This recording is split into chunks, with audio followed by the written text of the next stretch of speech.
Okay, I'm still on the first chapter of Titus, starting with the 13th verse. I'm hoping to finish it. I want to get into the second chapter, okay? And again, this is the time that Paul is mentoring Titus, who he will put at the island of Crete, okay? This witness is true. Let me see, we got it all. Wherefore, rebuke them sharply, that they may be sound in faith. Now, you have to understand, Paul understands the background of the people that live in Crete. Okay, let me go back just a little bit here. If you will remember the 12th verse, Paul tells Titus, I know the background of the people at Crete, okay? They are liars, they are ferocious, they want to really try to destroy you, and they are idolaters, okay? So you look at the explanation here, evil beasts. So they don't, when they pick, they don't give up. Pick.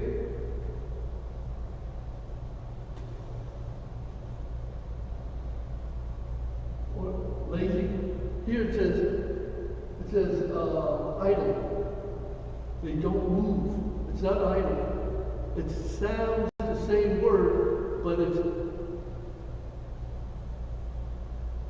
okay? So Paul understands the background of the people. How does he understand it? Because he's read this guy who is a poet, a person that wrote about the Cretans, the people that live on the island of Crete. Okay? Okay, let's go on. So, what Paul is saying, what you have to do is rebuke them. You have to rebuke them, and when you rebuke them, you expose, convict, and notice the other word, correct. You don't say to the imaginary person, no. Understand now? You don't behave that way. So we can watch and help you with your behavior. That's what Paul's saying here. Okay? Rebuke them to correct them. Alright? That Paul trying to do it well. Encourage. Train. No, Titus. Titus. Okay. To the people at Crete, Paul's telling Titus, you have to rebuke them because you understand their attitude. Background stinks. Their background stinks. Yeah. So you have to rebuke them, but when you rebuke them, make sure you encourage them. And that's very, very different kind of punishment, because most of the time punishment is go, finish. Paul doesn't believe that way. Paul's punishment is to punish, tell them, rebuke them sharp. And then encourage them. With the correct behavior. With the correct behavior, right. And he says, so sharply, the word really means severely. Now,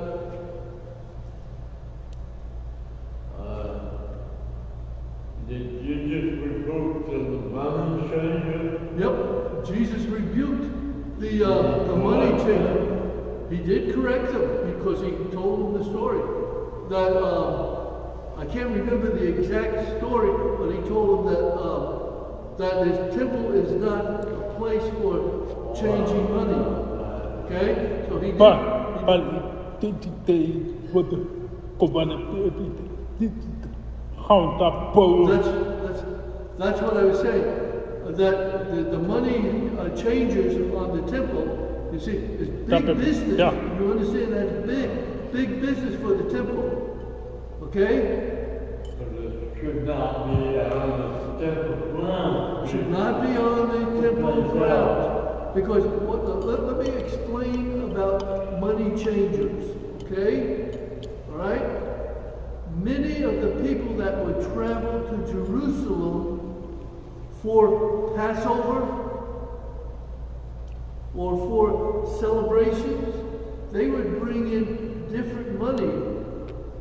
The temple used temple money, not Roman dineros or things like that. It was used for the purpose of that.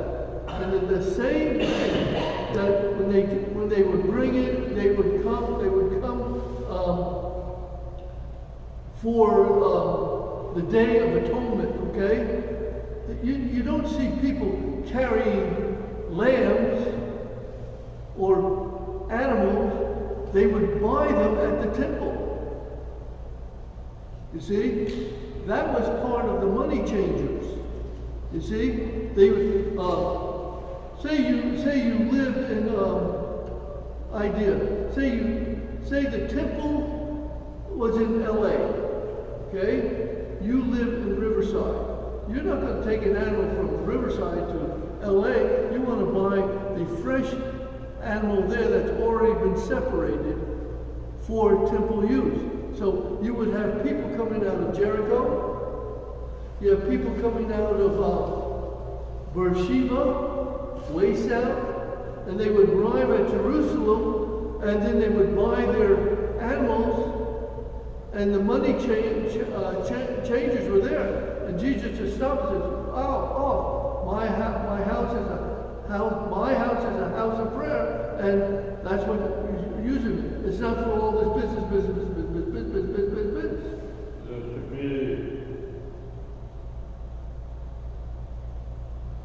Yeah. Sometimes, even with tax collectors, sometimes they would charge you more. Okay? It's interesting.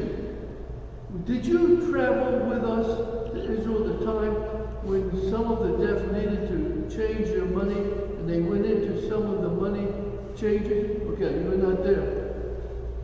Okay. I went in with them to interpret. They have specific places that you can change American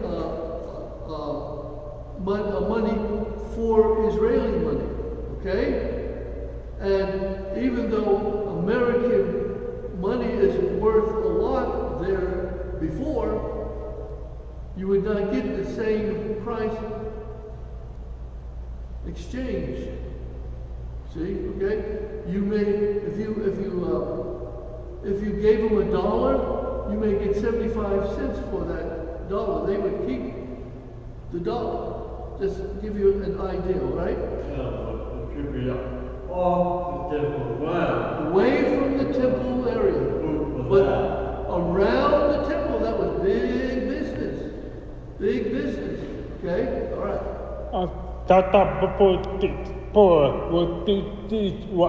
Still, even still today, they go into their synagogues, they go into their temples there, they'll move all the beggars away.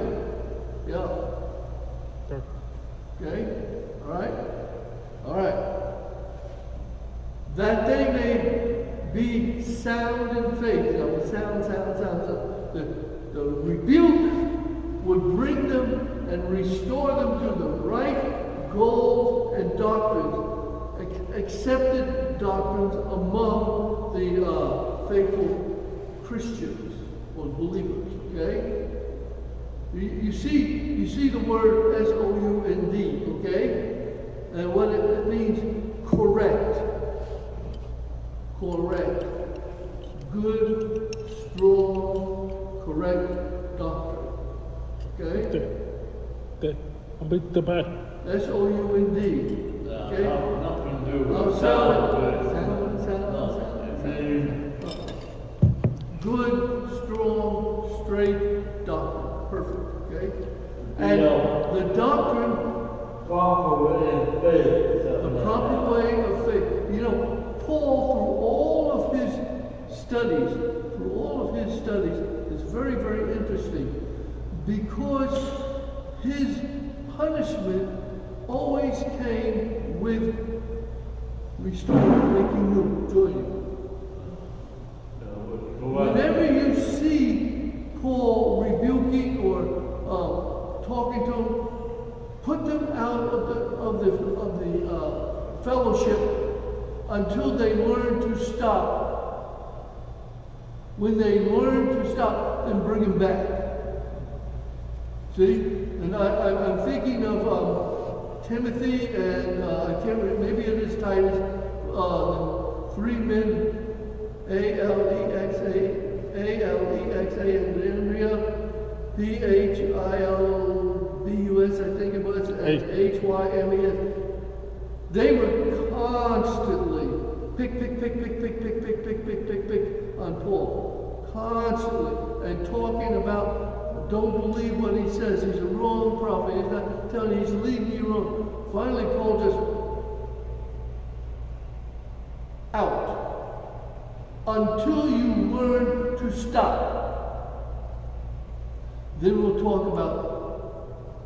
So it always, the discipline always came with correction and restore, okay? That's his philosophy.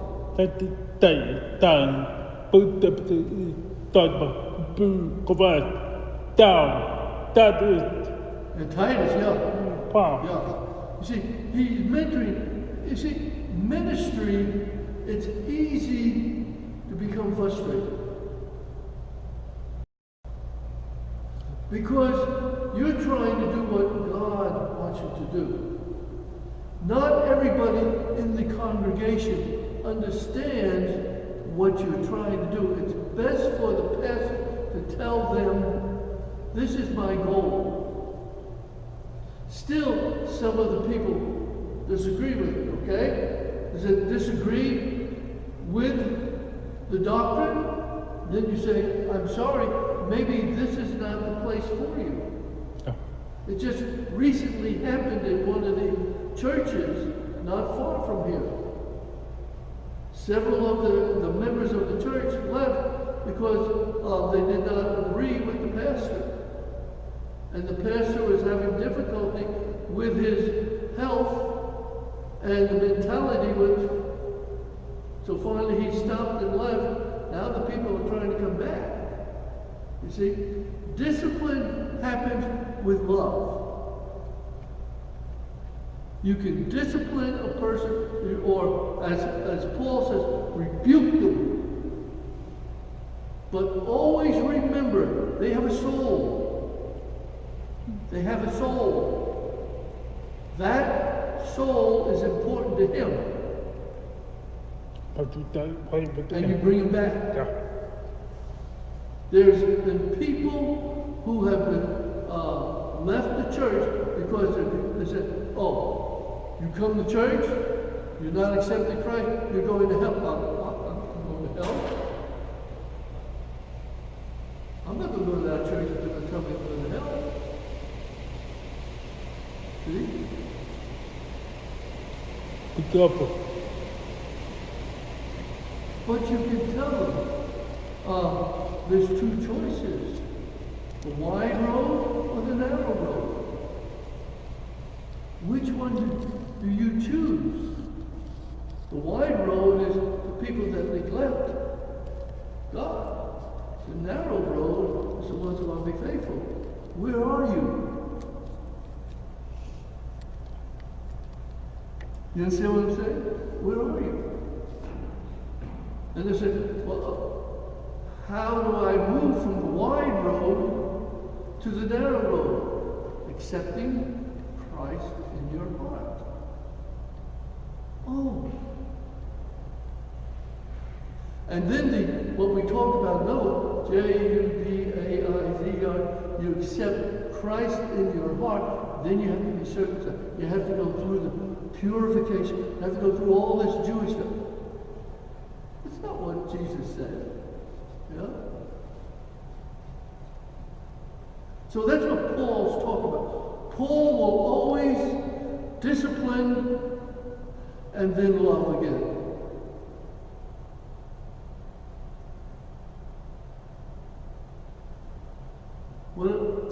What about John Mark?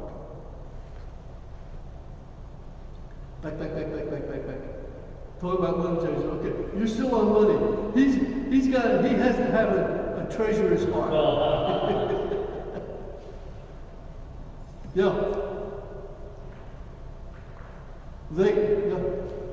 But that's where the temple kept many of the sheep that were counted. Today, not today. No sacrifices today. Now I have to say something very, very important about, I'm going to say 5 years ago, in the Jewish quarter of Jerusalem, they started doing sacrifices again. Maybe I'm thinking, time just goes so fast.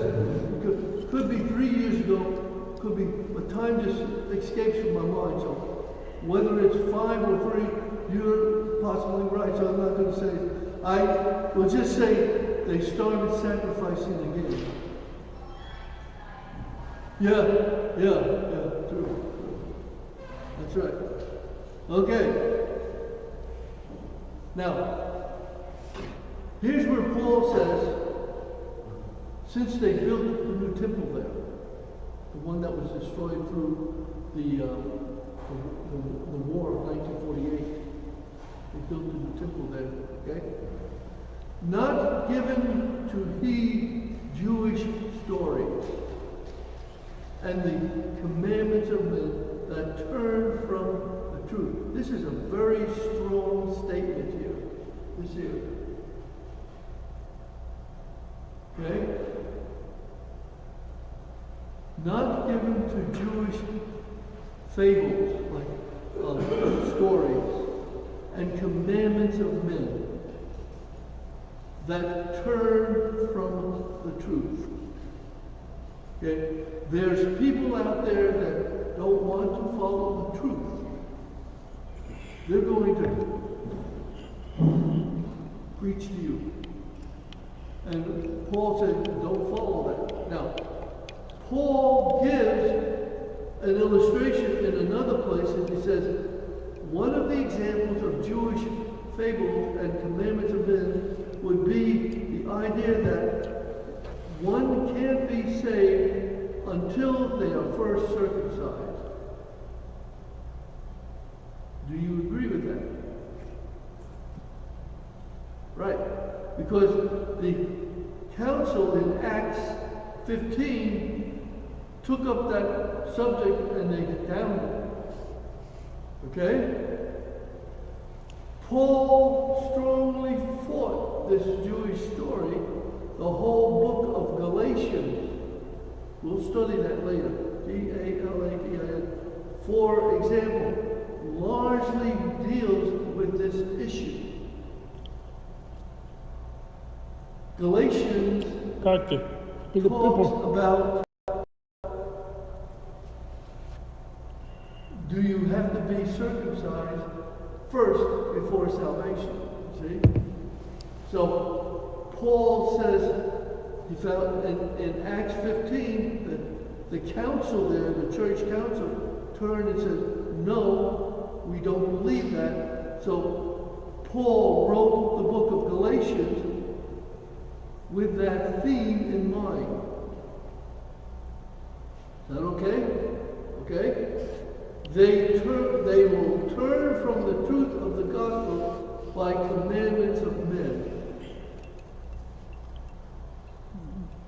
meat approved by the gospel.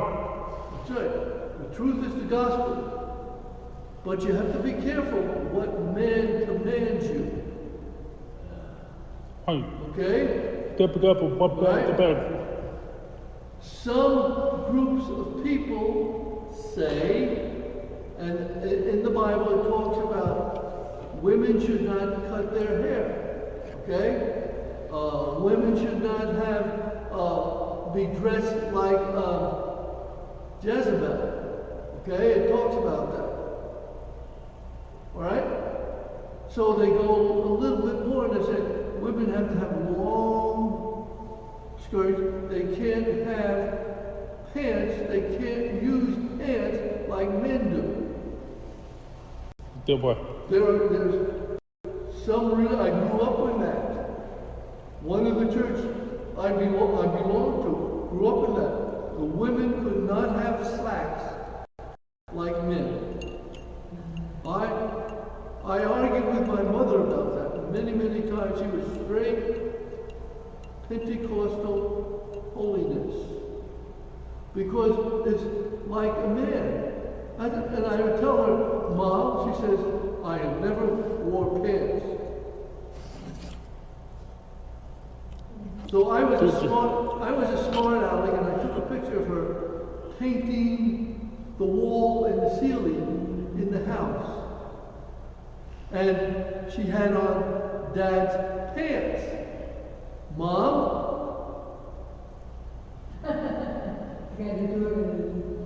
I got sharply disciplined, but never with love. But that's all I'm using that as a command of men. Okay? The command of the Bible is that women should be women, men should be men. Okay? Alright? It doesn't talk about clothing. It talks about earrings and different things like that. It talks about that. The Bible does, okay? But man has made, okay, a good one, alright? And here's one. A Jewish one, okay? Alright? And I've talked about this before. When you have your cereal, what's your sign?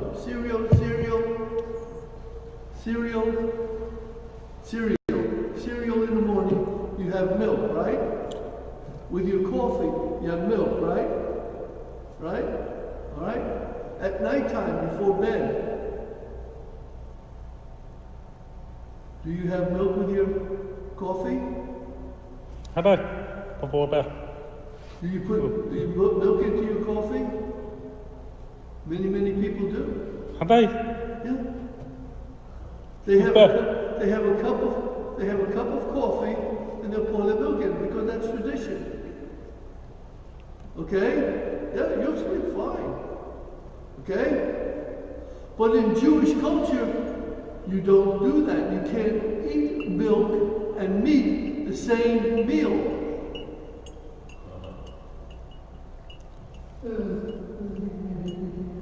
That's the Jewish idea. You've been to Israel. Do they serve meat in the morning? Okay, Connie, think it's man's idea, okay? Did you have meat in the morning for Jewish breakfast? What did you have? Lox. That's fish. That's fish. Fish. That's salmon. Yeah? Hey.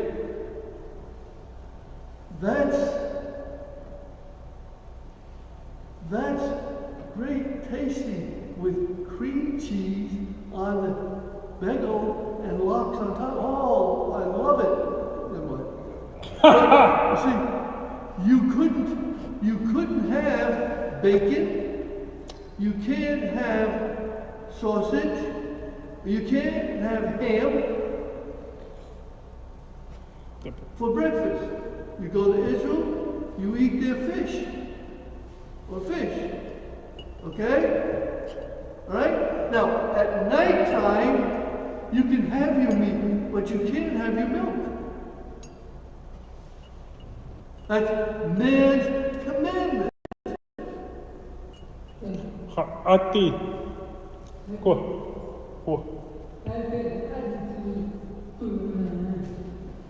They can show you. They can show you because they'll tell you that you don't cook the mother's meat in the milk. It's in the Bible, in Leviticus.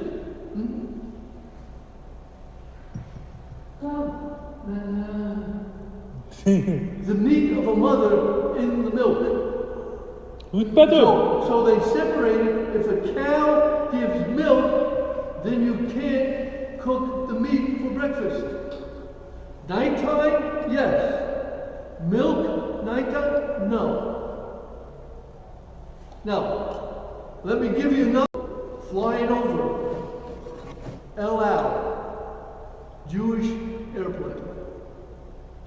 Now, the Jews that are out of Israel have their coffee and their milk at nighttime.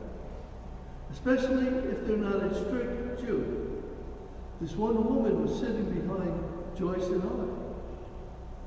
I. And we know that most of the planes from LA leave about midnight to fly over. Okay? The woman asked the woman on the plane, I have coffee. Where's my milk? And the Jewish girl says, you know better. But I have non-dairy.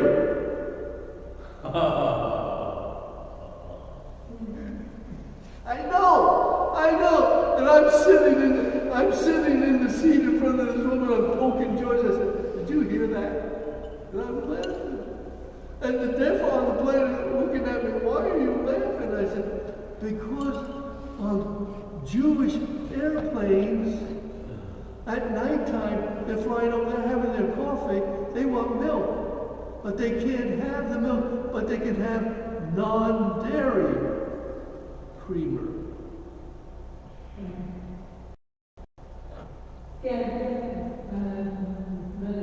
No. Anything that says the word milk, no. What is Now, hey, look, it's not my law. I know. But I'm not going to argue with him. What?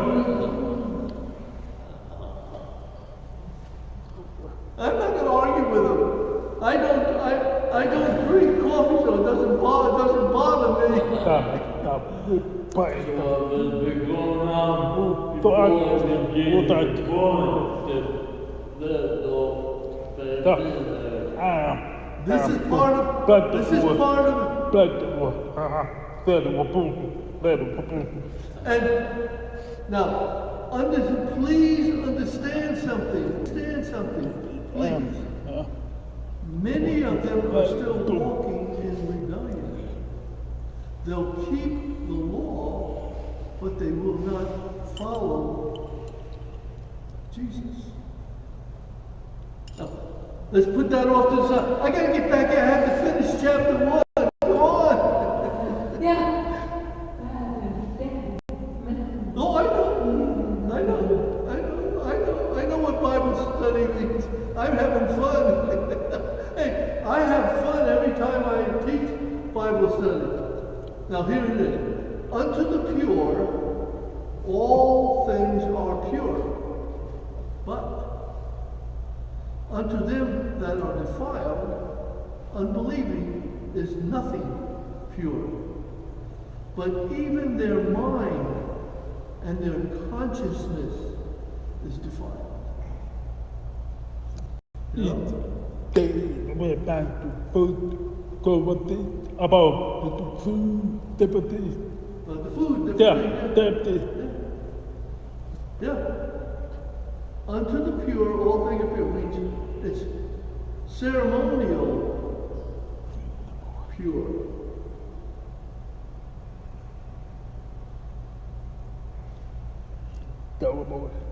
Because the priest has blessed it. Every kitchen in Israel has a rabbi. Did you know that? Yeah. And if the meat is not perfect, he'll throw it out. Oh. Yeah. Except, though, it's interesting, on Friday night and Saturday, no rabbi. Arrows cook for you, and it's all cold. Jesus says, behold, all things are clean unto you. This is what he told, this is what Peter received when the cloth came down before he went and visited Cornelius. And Peter's on the rooftop, and he saw this and he said, I can't eat that. And Jesus told him, the voice from heaven says, all things are pure when I make it pure. So, Yeah. got them. Don't with them. You know, it's interesting because when you cross cultures, you know, it was interesting. Tom and I went to India. Now, I want you to think of something, and then I'm going to ask him if he can remember. When you go into a hotel and you see continental, understand me? Breakfast. Yeah. What does it mean to you? Public breakfast. Public breakfast. For breakfast, continental breakfast. C-O-N-T-E-N-T-I-A-L.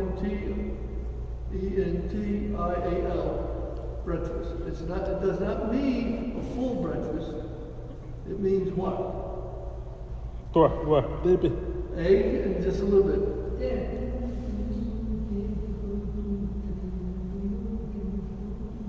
Different hotels, yeah, it depends, right?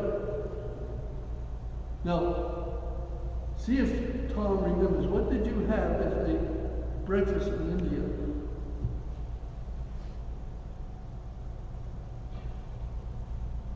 That was it. Coffee.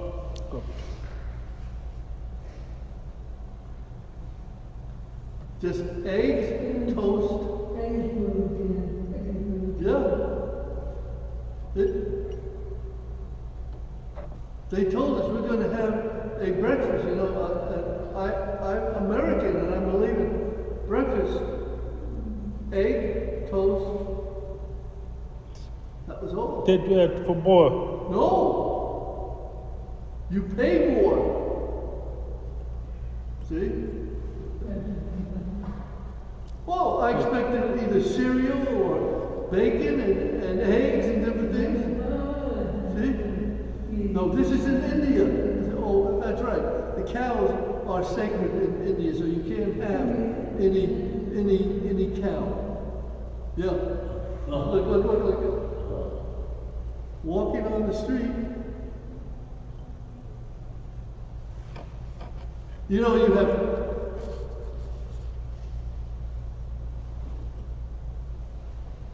have a crosswalk here. All cars are supposed to stop for people to walk across. India is not the same. Crosswalk is for the cows. They walk wherever they want. If you hit one, you're dead meat.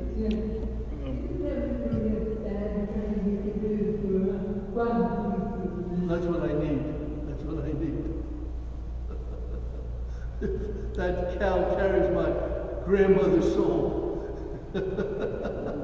What happens if a cow dies on its own? What do you do? They remove it easily.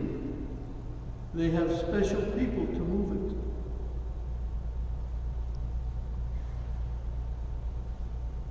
Yeah, where are you going? Yeah.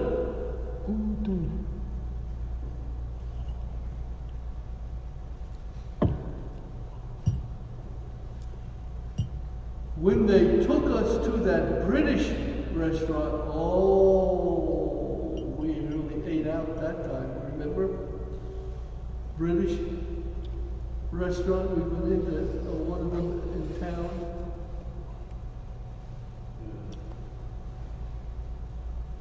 And we went to McDonald's also. McDonald's, one of the women tried to take a picture of McDonald's because it was run by deaf people. Somebody come up to her and says, "Are you authorized to take that picture?" They stopped you on the street. Well, okay. Defiled and unbelieving. Unbelieving could talk about the weaker Jewish Christian who did not believe Christ abolished the law.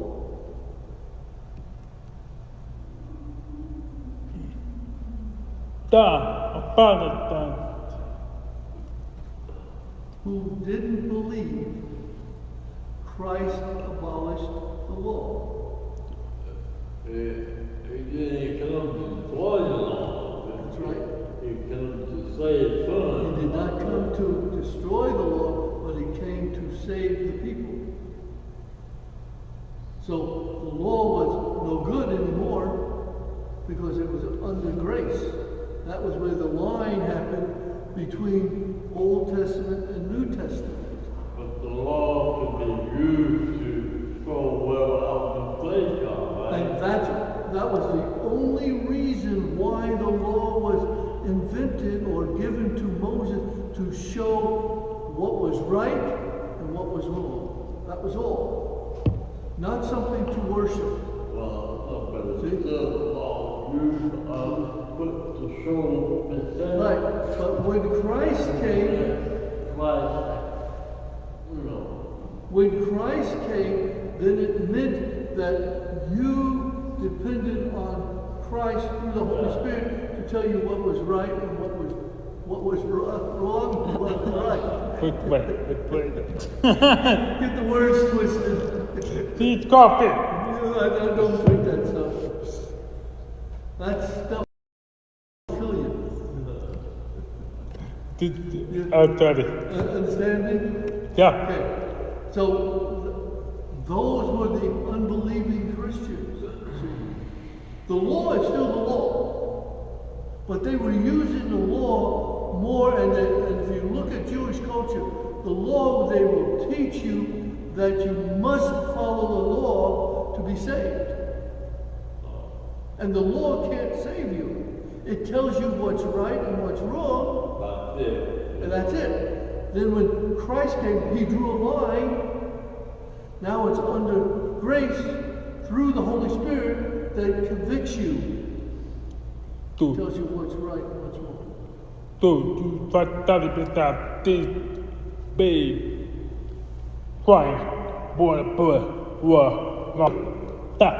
Christ is more important.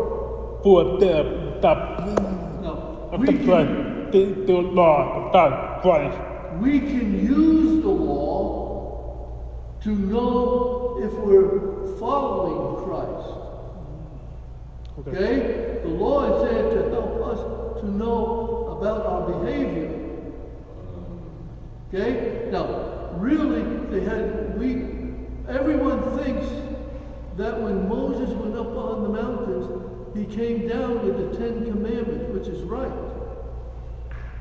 But there were 613 more laws later that he explains about how to build the tabernacle and the temple. As he tells the Jewish people, you're going to build this tabernacle according to what I was shown from the mountain. There's scripture for that. Yeah? Yeah. But there's still groups of people that if you fail in one, here's where the law is very, very weak. You make a mistake in one law, you break them all. And there's no grace there. There's no way to save you.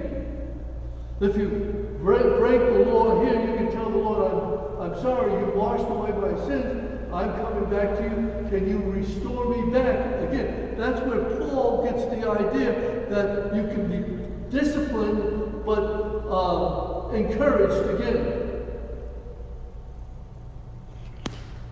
Okay? You understand that?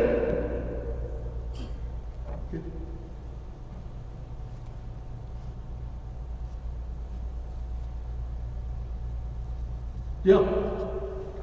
Because you have to remember, who is Paul talking to? Titus here. He's talking also that these Jewish people are in Crete. The background of the Crete people are liars, and so they've influenced these Jewish people there, and they're weak. Anyone that is not grow in God is considered weak. They're following the law. Yeah. You get punished in that church, you're going to go to the rosary and ask for forgiveness. You understand? Yeah. Rosary? Please. Yeah? Mm-hmm. Okay?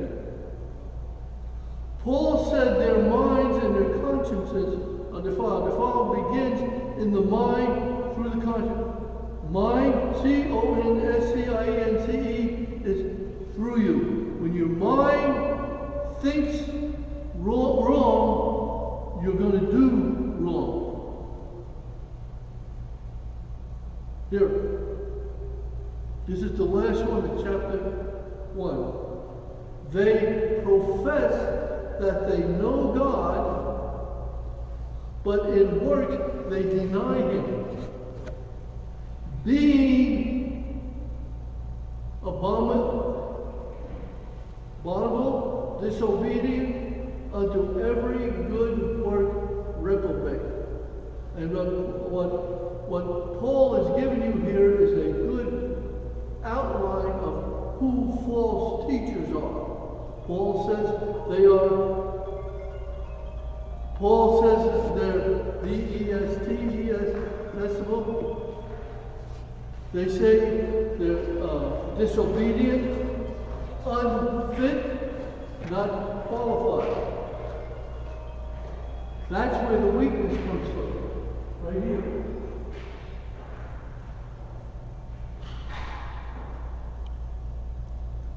One of the major points in following Jesus is to obey Him. I don't have the right to obey my mind and my consciousness. I must obey what He says. If I disagree with that, if I disobey that, and I disagree with it, then I'm wrong. Tapi buat aman supaya dua dan tak Tells me who I am. See? Do I 100% follow Him? Remember, Paul said, perfecting. P-R-E-F-E-C-T-I-N-G. Perfecting. Striving for perfection. And God looks at that strive, means that you're trying. Continually working at it. You see, it's a process. Our salvation, people don't understand it. Our salvation is a process. Okay? The best way I can explain it is when we turn and we convert to Jesus Christ, our perfection is like this. The measurement, this idea, my idea. As I study His Word,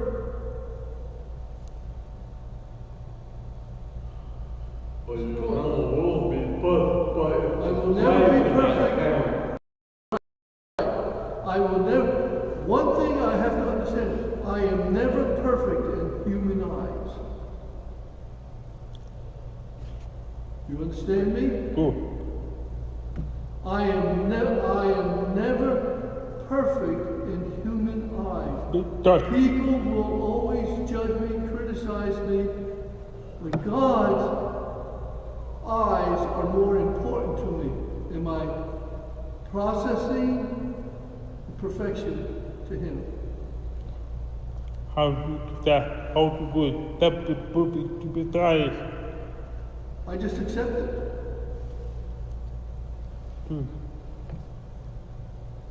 Every pastor is the same way.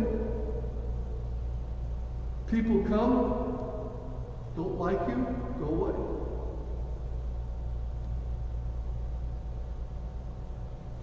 You try to bring them back, and they don't want to come back and follow God. See, I'm hunting for people who want to be faithful to me, to Him. That's what building the church means. See, when they're faithful to Him, they will be faithful in their families, and then the family of the church will benefit from that faithfulness. You understand me? Say it again. Okay? I love that, do that. When I'm faithful to Him, I will be faithful to my family, and then I will be faithful to the family of the church. Paper.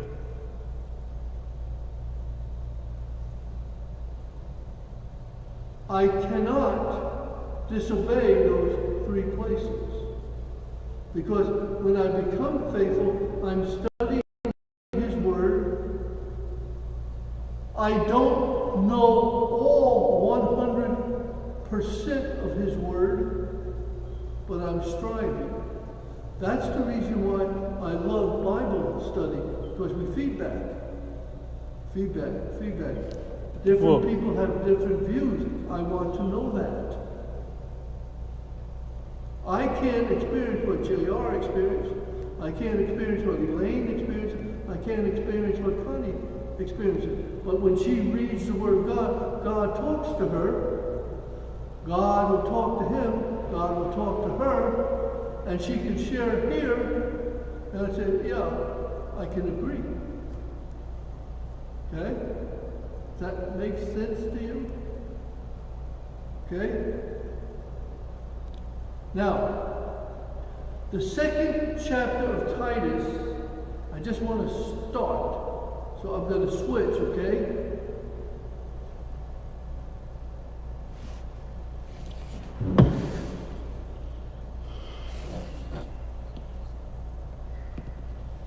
Now,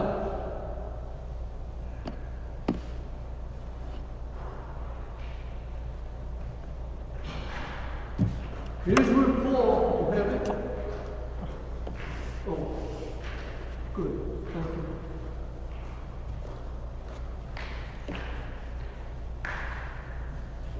Okay. All of this is going to, the second chapter of Titus is going to give you behaviors for groups of people. What Paul is teaching Titus about behavior for this group, and this group. Okay? Problems arise from pastoral care of churches and the various classes of people with which Titus would meet and work with. Much of Paul's advice is instructed for today, as the same as Paul's day. Okay? We ready? Yeah. All right. I may just get 2 or 3 PowerPoints, and that's all, okay? Number 1. But speak thou things which become good doctrine, that the aged men be sober, grave, temperate, good faith, love, and patient. Why? Pray. Grave? No. Hold on, we'll go to that. Okay? I think I can do it. Okay. To go back. So it talks about serious. Okay. Okay? Aged women, likewise, that they be behavior as becoming holiness, not false accusers, not given to much wine, teachers of good things. People better women. First one is about aged men, verse 2 is aged women. Oh. Okay, it's talking about behavior. For men, for women, what? Then it'll expound more, okay? Paul talks about behavior must line up with the belief and illustrated how it applies to different ages, groups, and sects. Verse 2 talks about 6 characters of aged men. Aged men be sober, grave, temperate, good faith, love, and patience. Now, what do those words mean? Those 6 character attitudes. Okay, here we go. Sober, practicing restraint, temperate. You're going to see something soon. Control. No wine, having moderate, having a little bit in general. Grave. No, not grave. Serious, worthy of respect, and responsible. Temperate. Now notice, sober and temperate is almost the same. Control of self, sensible, knowing of mind, patient, self-control, thoughtful, sober-minded. Okay? Sound. The word sound, we sign it sound. But the Greek talks about healthy in faith. And it tags on another thing, endurance. Charity talks about love. Patient means steadfast. Now I want to go back. When you look at the word sober, and you look at the word temperate, you'll see 2 things that are similar, that are same. What do you see? Okay? Let's just take what the Greek is saying here. Temperate. So, he's saying it double with 2 different Greek words. Temperate and temperate.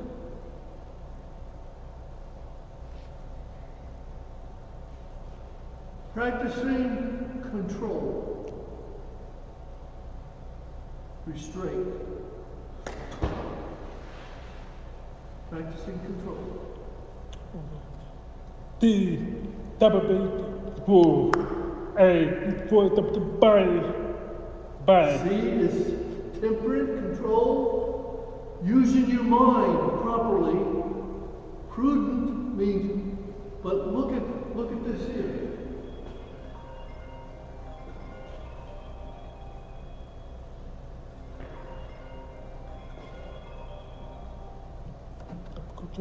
Yeah. They love calling me. I don't know why. Okay? With control, self-control,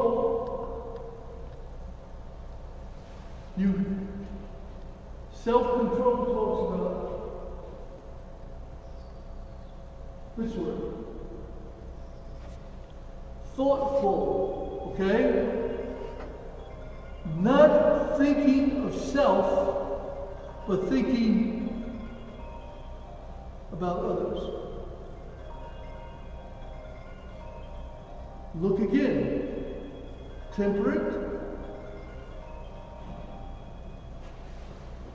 sober-minded. So Paul uses 2 Greek words that that mean the same. When you find something in the Bible that says 2 or 3 times, it means that they're trying to emphasize it.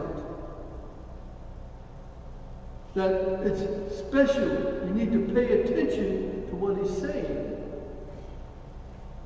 Okay? NEPHA, I believe, has something to do with brains, kidneys.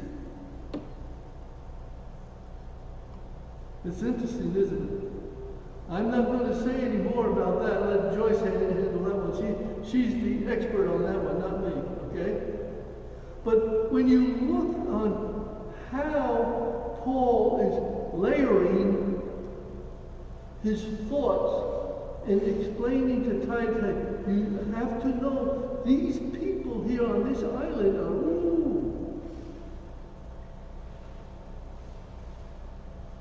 You're walking in between people who are arguing, drinking, gluttons, and liars.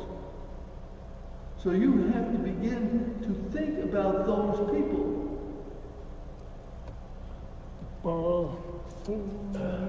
That one, deputy, how about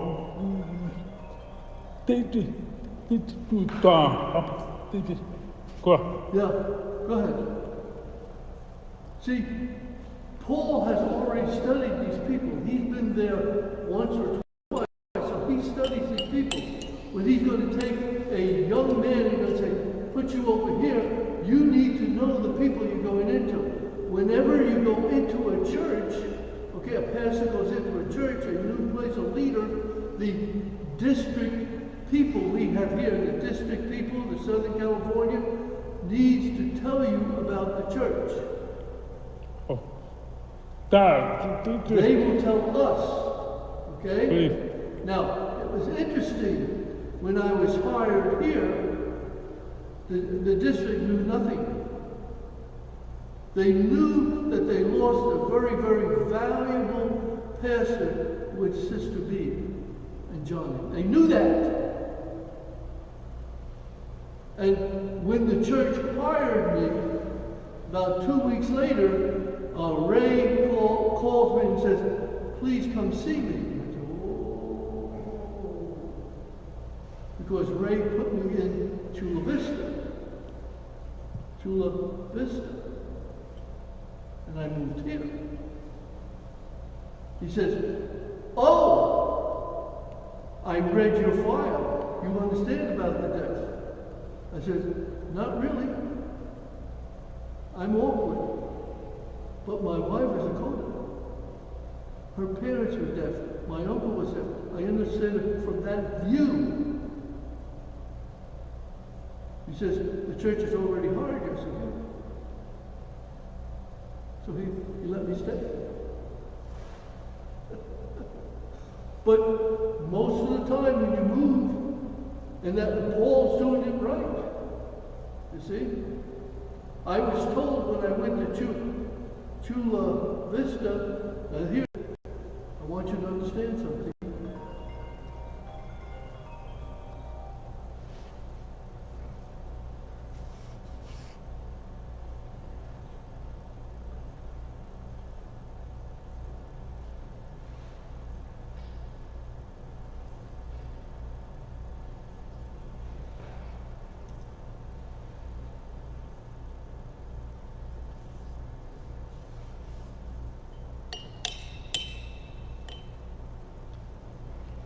When I went into Chula Vista, I was told it's a bilingual church. The Spanish have their church in the afternoon. You will have your English church in the morning. Okay? And it was interesting, he said, because we don't know what to do, whether we should close the church or what. So you're going to be the last pastor there. All right? I says, fine, I'll go. So I knew about the church Chula Vista. But in 8 months' time, it grew from about 10 to 75.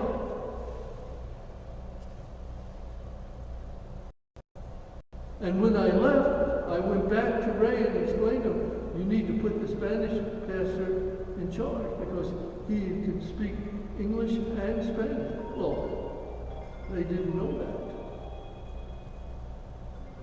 So, what Paul is doing here with Titus is telling them the truth. See? Hello? Hello?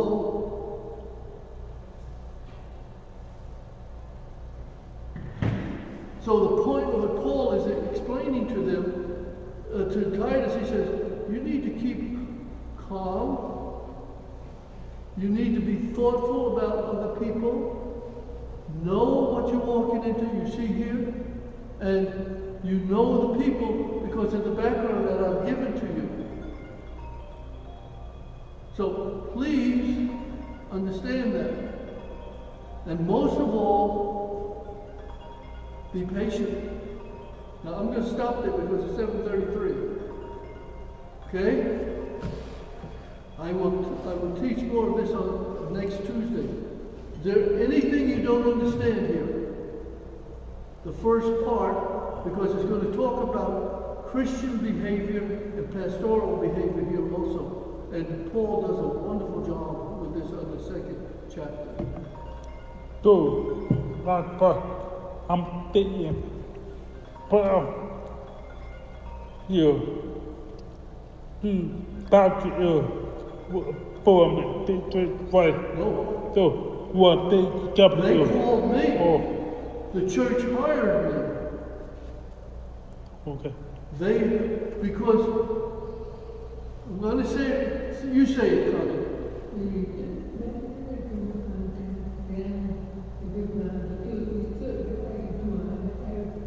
Yeah, and there was nothing wrong with that. Because the church can do that. But when the new pastor goes in, they want to know. No, right. Right. So what they found out, you know, because the other part to that is Bill Gipple and Bruce